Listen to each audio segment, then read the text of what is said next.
Blue Book disclaimer: this story is a fictionalized paranormal narrative inspired by the public figure Claire Sweeney. While the character is based on a real celebrity, the events, settings, and supernatural elements depicted in this story are entirely fictional and intended for entertainment purposes only. Any resemblance to actual events or individuals, living or deceased, is purely coincidental. The story may contain elements that some may find unsettling or frightening. Reader discretion is advised. It was a rainy afternoon in London when Claire Sweeney received an unusual envelope at her flat.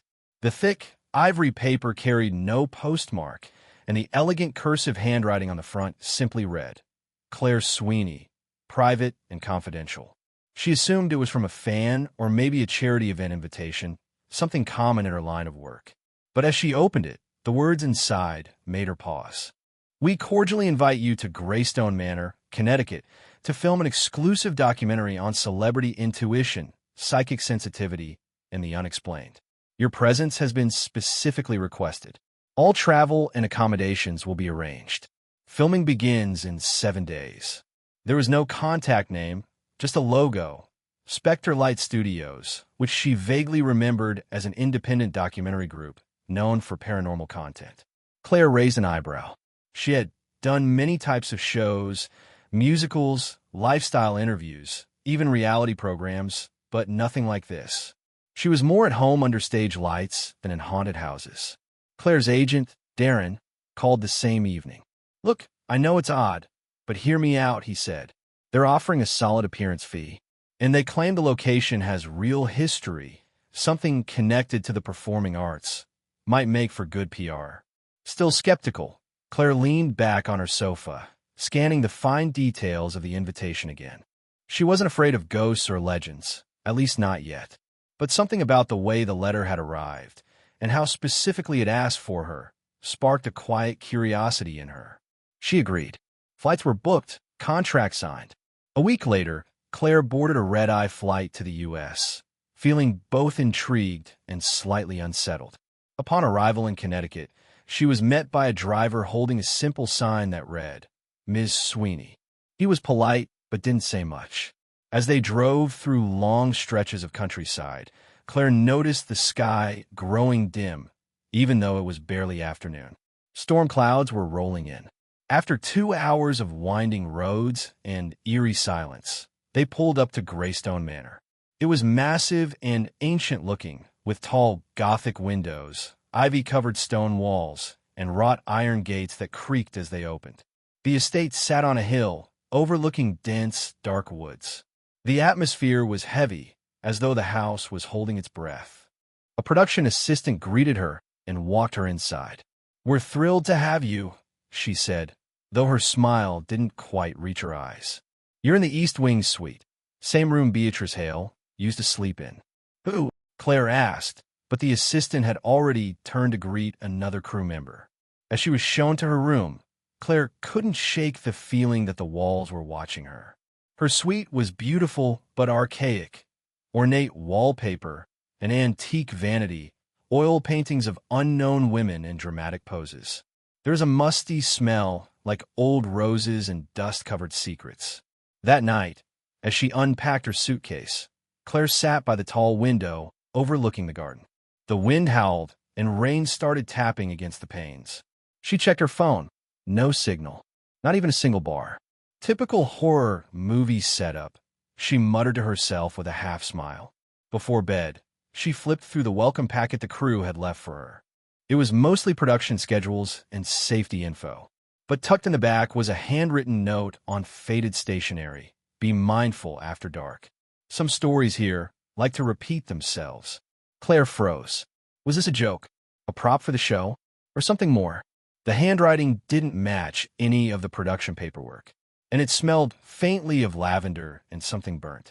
She tucked the note back in and climbed into bed, hoping for sleep, but sensing she just stepped into a story far stranger than she'd imagined. Claire woke the next morning to a strange silence. No birds, no traffic, not even the distant hum of the crew. The windows of her room were fogged from the inside, despite the early summer sun now peeking through the curtains. She rubbed her eyes, try to shake the lingering feeling of dread from last night. That mysterious note still sat folded in the welcome binder, as if daring her to reread it. When she stepped out of her suite, the hallway was unusually quiet. The east wing felt colder than the rest of the house, its dark wooden floors creaking with every cautious step she took. Ornate oil portraits lined the corridor, women in gowns from different eras, all with solemn eyes that seemed to follow her. Claire paused in front of one. The woman in the painting wore a deep blue velvet dress and had auburn curls just like hers. Something about her was eerily familiar. A brass plate beneath read, Beatrice Hale, 1907 to 1933. She made her way downstairs to find the production crew having breakfast in the dining hall. The room was grand, filled with golden chandeliers and long velvet drapes, but a heavy tension hung in the air. Everyone greeted her kindly, but there was a stiffness in their smiles, as though they'd all slept badly. The director, a wiry man named Julian, came over with a warm expression. Hope the room's to your liking. You're staying in the most historic suite. Locals say it's got personality. Claire laughed lightly, trying to play along. Right. I think the personality slipped a note under my binder last night. Julian's face changed ever so slightly, the corners of his smile tightening. It's probably one of our producers trying to build atmosphere. This place does that to people. After breakfast, they gave Claire a tour of the manor for B-roll shots. The crew had set up in several key locations: the grand staircase, the conservatory, and the old theater in the West Wing, which still held dusty props and torn stage curtains. Claire was fascinated, especially by the old theater. Was this a performance space? She asked. Yes, Julian said. Beatrice Hale used to perform here before she died. She was a local legend. Actress, singer, socialite. Some say she died on that very stage. Claire blinked. That's the woman in the hallway painting. She looked like me. The assistant director, Marta, overheard and jumped in. You're not the first to say that. Every actress who's stayed here to film something, same suite, same role, starts noticing it. Claire raised an eyebrow. Starts noticing what, exactly? That they begin dreaming her dreams, repeating her lines, feeling watched. It's just local folklore, Marta added quickly. Adds a little spice to the shoot. But the seed had been planted. Later that afternoon, Claire explored the manor grounds. Ivy snaked up the stone walls, and statues of angels stood cracked and weather-worn in the garden. She passed an old fountain choked with algae, its once beautiful face now broken. The air felt heavier out here, like the land itself remembered sorrow. An older woman tending roses near the back fence gave her a cautious glance. You're the actress, the woman said, not as a question. Claire smiled politely. Yes, Claire Sweeney. And you are? Marjorie. I was born in the village nearby. My grandmother knew Beatrice Hale. She told me to never step inside that house after sundown. Claire was taken aback. Why's that? She said Beatrice never really left. She died young. Sad, betrayed. Some say she's looking for someone to finish her story, to make them understand her pain. Claire stood silent as Marjorie trimmed another rose, her old hands steady despite the sharp shears. Don't wear blue in her room, the woman added before walking away. It was the color she died in. Back inside, Claire returned to her suite unsettled. She pulled open her suitcase and looked at the dress she had brought for her first on-camera scene. Deep blue silk, elegant and stage-worthy. That night, thunder rolled in again. As Claire stood before the mirror in the hallway, she noticed something she hadn't the night before. Her reflection lingered, just a split second too long after she moved. She blinked, and the reflection blinked a moment later. Claire tried to laugh it off. A delayed reflection? Probably just bad lighting or an old mirror playing tricks on her. But deep down, the feeling lingered like a shadow in her chest. That strange note, the woman in the garden, the crew's nervous energy, it was all beginning to blur into something more than coincidence. After dinner with the production team, Claire returned to her suite earlier than usual. She felt drained, not physically, but emotionally, like something unseen had quietly followed her all day, drawing from her without asking. She couldn't quite explain the fatigue. The only thing she wanted was to sleep it off. By 10 p.m., she changed into a plain cotton nightgown, deliberately avoiding the blue dress. The memory of Marjorie's warning echoed in her head. As she turned out the light, the suite fell into deep silence. Not the peaceful kind, but a thick, unnatural stillness, as if sound itself had abandoned the room. Claire lay on her side, staring at the faint moonlight cutting through the tall windows. The ticking of the antique wall clock was oddly slow, each second dragging longer than it should. Just as she began to drift off, she heard it, a soft, deliberate knock. She sat up instantly, heart racing. The sound had come from within the room. Another knock followed, this time louder, coming from behind the wall beside the fireplace. Her breath caught. There was nothing there, just cold stone and old wood. No door, no panel. Then came the whisper. So faint, it could have been wind, but she heard it clearly. "Claire!" It was a woman's voice. Not angry, but fragile, urgent. Claire shot out of bed and turned on the lamps. Light flooded the room, but the sound stopped instantly. The stillness returned, now paired with an icy chill that raised goosebumps across her skin. She glanced at the window, completely shut. Nobody's. Grabbing her phone, she tried to text Aaron, her agent, but again found no signal. Not even Wi-Fi. Just that same mocking no-service message. Her reflection in the mirror caught her eye. This time, it looked normal, but something inside her screamed that it wasn't over. Trying to calm herself, she decided to distract her mind by going through the drawers of the antique vanity. Most were empty, but one contained a small, leather-bound journal tucked beneath a cracked hairbrush. The initials BH were etched in faded gold on the cover. Claire opened it. The pages were old and yellowed, but the writing was delicate and emotional. It was Beatrice Hale's diary. "He promised me forever. Now I'm just a shadow in a house full of silence. I see her again. She looks like me. Will she take my place?" Claire slammed the book shut, her hands trembling. It was impossible, unless someone planted this to scare her. But even as she thought that, she knew the handwriting wasn't faked. It felt too personal, too haunted. Determined not to be alone with her thoughts, she left her room and padded barefoot into the hallway. The manor was dark, lit only by wall sconces flickering dimly. She walked slowly toward the grand staircase, but paused when she heard it again, soft footsteps behind her. She turned. Nothing. But the portraits seemed darker now. The faces of the women in the paintings had changed, subtly but unmistakably. Their expressions were more mournful. One, Beatrice, now appeared to be smiling faintly. Claire backed away. Then the lights went out. All at once, the sconces flickered and died, plunging the corridor into darkness. Panic shot through her. She reached for her phone's flashlight and turned it on, the beam cutting through the pitch-black hallway like a knife. That's when she saw the woman, standing at the far end of the corridor, dressed in blue, hair curled like Claire's, face pale and eyes filled with longing.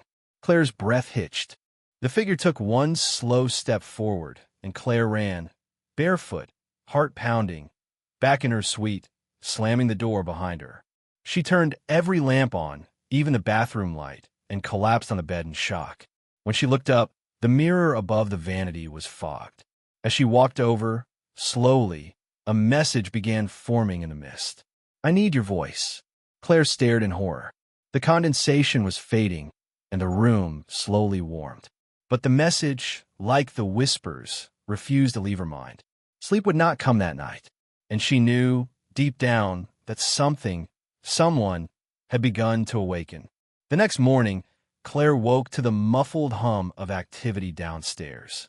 It was already late, and her head throbbed as if she'd spent the night drinking, even though she hadn't touched a drop. The memory of the whisper, the message in the mirror, and that ghostly figure in the hallway clung to her like a second skin. There was no longer room for doubt. Something was haunting this place, and somehow, she was the center of it. She didn't tell the crew what happened. Not yet. She needed answers, not skepticism or assumptions about camera nerves. After breakfast, she asked Marta, the assistant director, about the manor's history. Marta hesitated, clearly not wanting to encourage the very narrative they were supposed to document. but eventually gave in.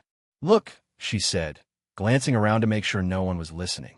"There's a woman in town, Loretta, retired historian. She used to give tours of the estate before it was locked up. If anyone knows the truth about Beatrice Hale, it's her." Claire wasted no time.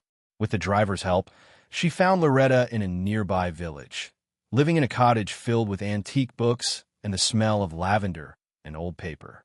The woman, sharp-eyed and soft-voiced, invited Claire in without surprise, as though she had been expecting her.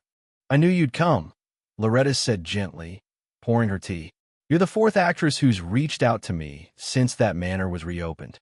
But you resemble her more than any of them." Claire swallowed hard. Who was Beatrice Hale? What really happened to her? Loretta nodded solemnly and opened a worn scrapbook, flipping through yellowed clippings, photos, and handwritten notes. She pointed to a newspaper article from 1933.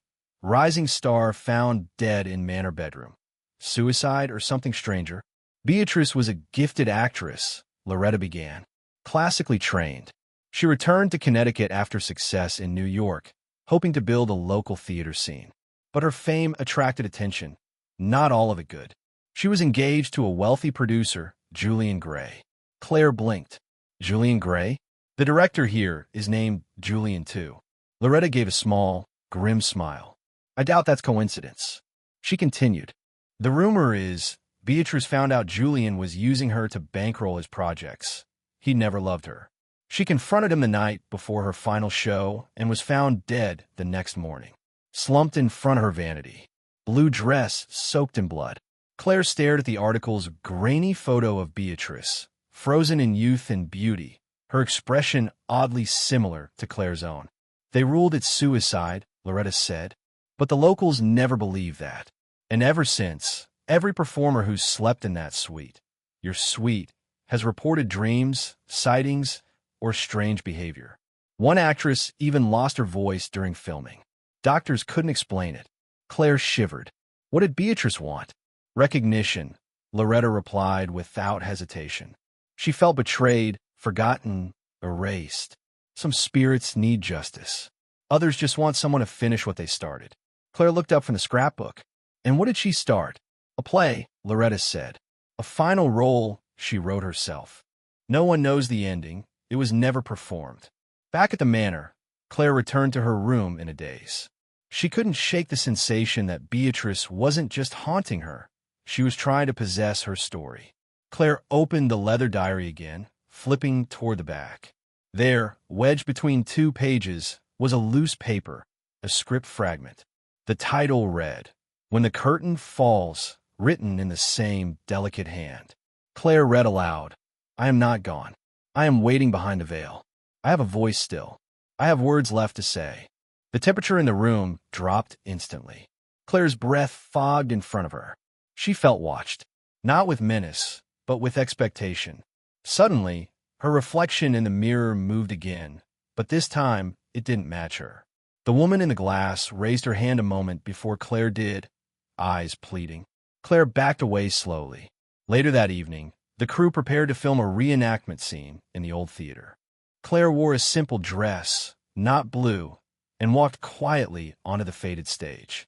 As she looked out into the dark rows of velvet seats, she felt something shift inside her, like a curtain drawing back within her own soul.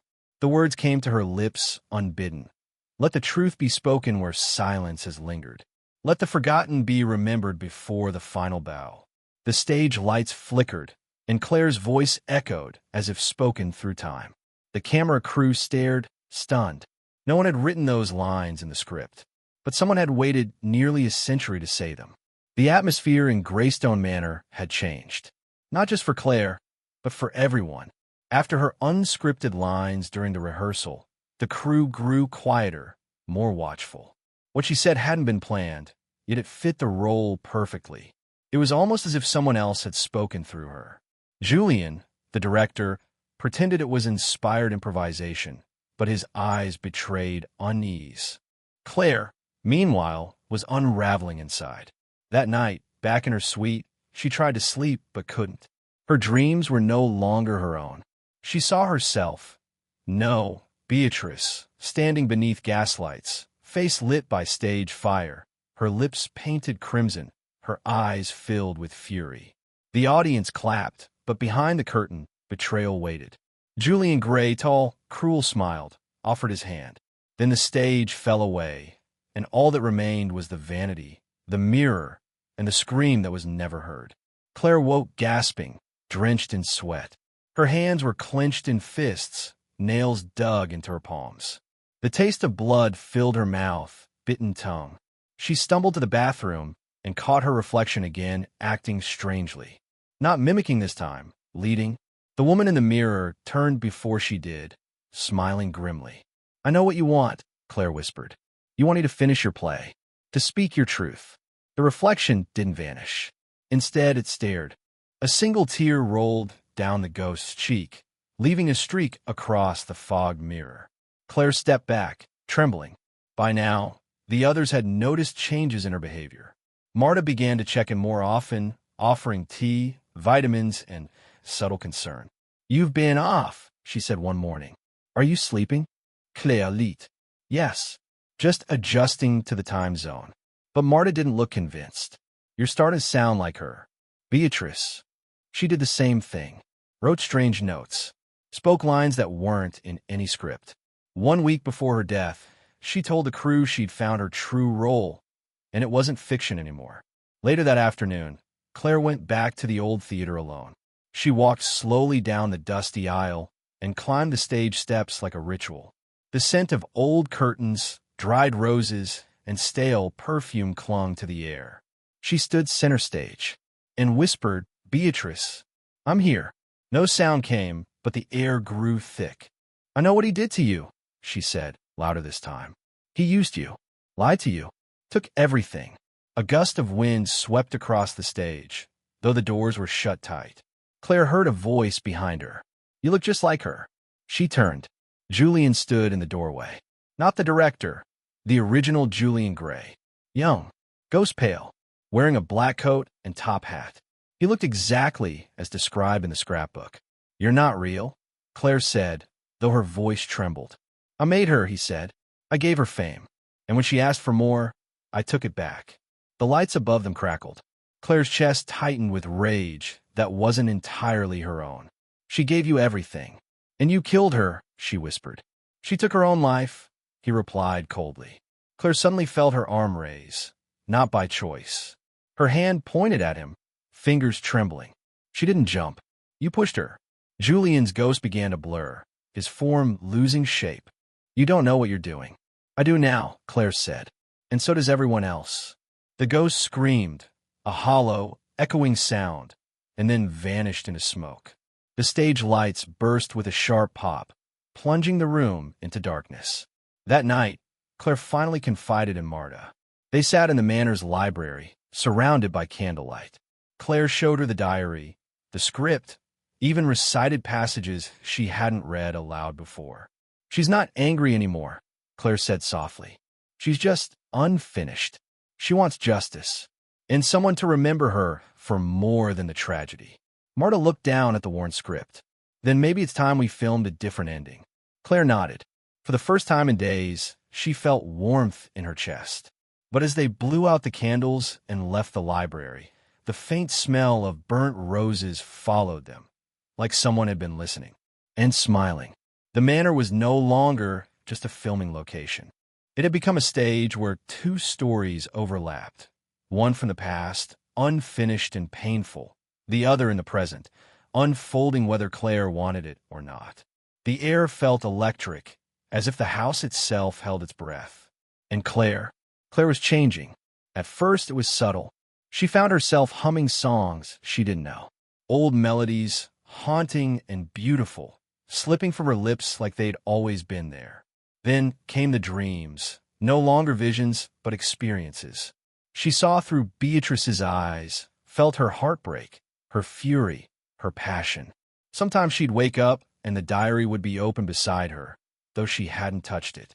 During a lunch break, Claire walked past a crew member who complimented her for her spot-on accent. Confused, she asked what he meant. He chuckled. "The vintage pronunciation, you sound exactly like those old recordings from the 30s. Did you take lessons? Claire hadn't. Later that day, they were filming a reenactment scene in the grand bedroom, the same room Beatrice had died in. The scene required Claire to sit at the vanity and deliver a monologue for Beatrice's final play. The lines had been modified for modern sensibilities, but as the cameras rolled, something happened. Claire's eyes went distant. Her voice deepened slightly, not in pitch, but in emotion, and she began reciting lines that weren't in the script. Word for word, she delivered Beatrice's original monologue, one that hadn't been rehearsed, memorized, or even printed. The entire crew stood frozen. Marta dropped her clipboard. The boom mic operator's hands trembled. I gave my love to shadows, thinking them real. I gave my truth to mirrors, and they shattered. And when I gave my soul to a man, he fed it to the silence. The lights flickered again. Claire's hands gripped the vanity table. A faint red mark bloomed around her throat, like bruises. Cut! Julian shouted, voice panicked. But Claire didn't stop. Her gaze stayed locked in the mirror. Tears slid down her cheeks as she whispered, You took my breath, Julian. Now I take it back. She screamed, a piercing, guttural sound, and collapsed unconscious. Chaos erupted. Marta rushed to her side, calling her name. Someone ran to fetch the first aid kit. Julian stood pale, shaken, muttering, It's not possible. No one could have known those lines. Claire awoke moments later on the set floor, dazed and confused. Her memory was blank. She didn't remember the performance, the scream, or the collapse. But she felt hollow, as though something had passed through her and stayed. That night, the crew reviewed the footage. The camera caught everything. Her voice transformation, her posture, the words, even a faint distortion in the mirror behind her reflection. For a second, two faces stared back, Claire's and another woman's. Beatrice's. Julian insisted on halting production. We crossed a line. This isn't storytelling anymore. This is possession. But Marta disagreed. She's not trying to hurt us, she said, gesturing to Claire. She's trying to finish what was taken from her. Still, the atmosphere turned uneasy. Some crew members left the project altogether. The manor became quieter again, but not in peace. In fear, Claire, now aware of the spirit inside her, began wearing gloves to avoid touching old items. She avoided mirrors, though they often fogged regardless. Notes appeared on her bedside, scribbled words in Beatrice's handwriting, correcting scenes or suggesting changes to the dialogue. Claire began incorporating them, and the film gained a strange but poetic realism. But with every scene completed, Claire felt herself slipping further. Her laughter came less easily. Her accent stayed, even off camera. One morning, she awoke to find herself wearing the blue dress, despite locking it away in her suitcase. She had no memory of retrieving it. Panic set in. Was she losing herself? Was Beatrice slowly taking over? Desperate, Claire called Loretta, the historian. The old woman listened quietly, then said only one thing. She won't stop until the story ends the way it was meant to. Truthfully, not with her forgotten, not with him triumphant. Claire nodded, her voice barely a whisper. Then we finish it, and we tell it her way. Loretta's final warning echoed in her ear before she hung up. But be careful, Claire. Spirits cling to what they love, and you may not be able to give her peace without giving her your place. The mansion had grown colder, quiet in a way that felt less like peace and more like dread. Everyone knew it. The crew had dwindled. 3 members had left entirely, refusing to return. Lights flickered often now, and certain rooms, especially the theater and Claire's suite, felt thick with unseen presence. Claire herself was teetering on the edge. Her reflection no longer felt like her own. Her voice still slipped into Beatrice's tone. Some mornings she'd awaken, standing in front of the mirror, whispering lines from When the Curtain Falls with tears on her cheeks. It had become clear to her and the remaining crew that this was no longer just a haunting. It was a spiritual entanglement. That's when Marta suggested the seance. If she's trying to speak through you, maybe she'll listen if we give her a chance. On her terms, in her space. Claire hesitated. The thought of inviting Beatrice in more fully terrified her, But the thought of continuing to live half-possessed, emotionally shattered, was worse. She agreed. They called in a local medium named Elise, a calm, intuitive woman in her 60s with silver hair and an air of quiet strength. She arrived that evening just before sunset, dressed modestly, with a satchel full of herbs, candles, and protective stones. The seance would take place in the old theater, Beatrice's domain. They set a circle of chairs on the stage, where decades ago, Beatrice had taken her final bow. Elise placed candles at the 4 cardinal points and sprinkled salt in a wide circle around them. Claire, Marta, Julian, and Elise were the only ones present. As the candles were lit, Elise instructed everyone to place their hands on the table in the center. "Do not break the circle," she said firmly. "No matter what happens." They closed their eyes. Elise began to chant softly, Latin prayers mixed with gentle invitations. "We are here to listen, Beatrice Hale. You are not forgotten. Come forth and speak your truth." At first, nothing happened, only silence and a low creak of the manor settling. But then a sudden gust of cold wind whipped across the stage, though every door and window was locked shut. The candles flickered violently. Claire felt it first, a sharp pressure on her chest, like a hand pressing against her ribs from the inside. Her fingers went numb. Her mouth opened slightly, trembling. "She's here," Elise whispered. "Don't resist her." Claire's head tilted back. Her eyes rolled white, and when she spoke, it was not her voice. "You let him lie." Everyone froze. The voice was raspy, broken with grief. "He made me a promise.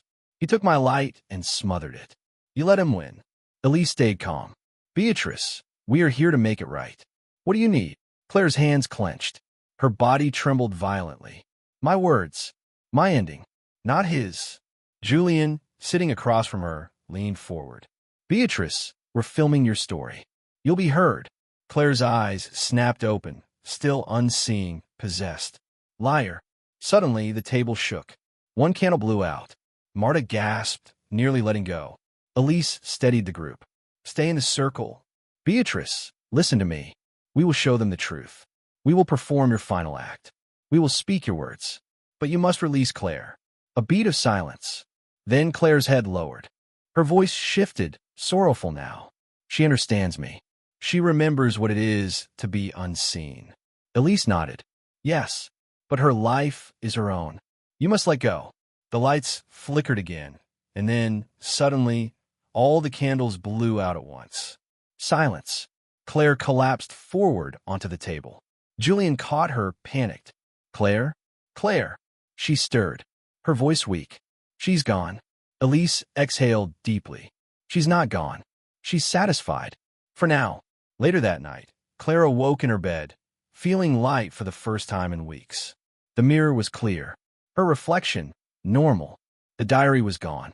The dress folded neatly in the corner of the wardrobe. And on the vanity table, a single white rose rested beside a note. "Thank you for finishing my story." The next day, filming resumed. For the first time, it didn't feel haunted. Claire read Beatrice's final lines in the reconstructed script, her real words. "No improvisación, no persistion, just truth." And as the camera rolled, Claire smiled softly, knowing she wasn't alone. But finally, she was herself again. The final day of filming at Greystone Manor came with unexpected warmth. Sunlight filtered through the high windows for the first time in weeks, and the ever-present chill that had haunted the estate seemed to have lifted. Even the birds, absent for days, returned to perch on the ivy-covered walls. The manor was breathing again, not with dread, but with relief. Claire stood on the stage of the old theater, her voice steady, her presence calm. She wore a simple white dress, chosen deliberately to contrast the infamous blue that had marked Beatrice's tragic legacy. Around her, the crew bustled with quiet energy, respectful and focused. Everyone knew that today's performance was more than just a scene. It was a tribute, a closure. They were about to film the final act of When the Curtain Falls. Not the studio-altered version, but the original, handwritten script Claire and Marta had pieced together from the diary, the forgotten pages, and the words whispered through time. It was raw, poetic, and heavy with Beatrice's grief and hope. The camera rolled. Claire stood center stage beneath the golden glow of freshly hung lights. She lifted her eyes to the empty seats as though they were full, as Beatrice once had, and spoke. I was a name in lights, but never in hearts. I danced in shadows while truth begged for air. But now, with a voice not my own, I rise. Remember me not for the end, but for the echo I leave behind. As she spoke those final lines, something subtle stirred through the room. The air shifted, the chandeliers trembled gently, and the wooden floor seemed to hum. Marta, watching from the side, felt goosebumps trail her skin, not out of fear but awe. Cut was called. Applause broke out, not loud or theatrical, but sincere. Claire stood still for a moment longer, as if sensing a presence just beyond the veil. That night, they held a quiet wrap celebration. No music, just shared wine and candlelight in the Manor's grand dining hall. Claire sat beside Marta, her hands steady again, her laughter real. Julian gave a short speech, thanking everyone and acknowledging the strange, powerful journey they had all endured. We didn't just make a documentary, he said. We told a truth that time tried to bury. Everyone raised their glasses. Even the skeptics had felt it. The shift, the presence, the story coming full circle. Before bed, Claire took one last walk through the manor.